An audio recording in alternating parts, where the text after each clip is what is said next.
د ټول نه مخکې خو د وزیر اعلی خیبر پښتونخوا محمود خان شکرګزار یو چې دا کلي کچېرۍ انعقاد وکړو د ډیپټي کمشنر جنید خان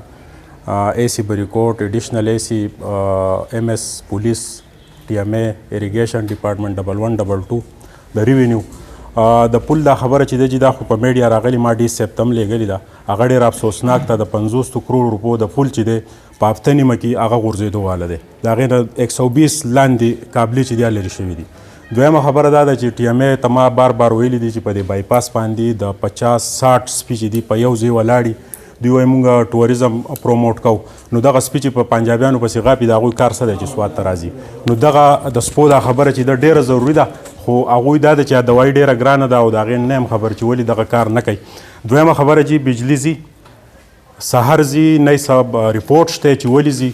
جوماتونو کې اوبه نه وي نورو خلکو اوبه نه وي ډکې کړي دلته غریب خلک دی هغوی ځان له درزیان دي ټیلران دي هغوی ته مشکلات دي د محکمو اپډان هم پکار ده چې یا پریس ریلیز جاري شي یا ونې کټ کوي یا ټرانسفارمر لګوي دغه هم پکار ده د ریوینیو ډپارټمنټ به دا زه ووایم جي چې پټواریان حضرات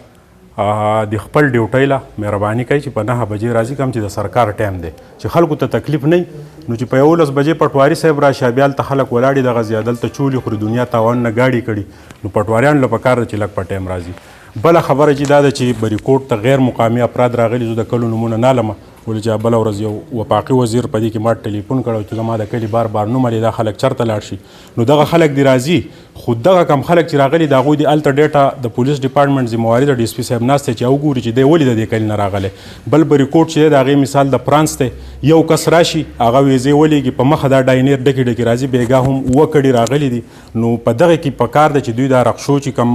مومنټ کوي رقشې چلی چې د دوی سرګرمۍ څه دي دوی دلته څه کوي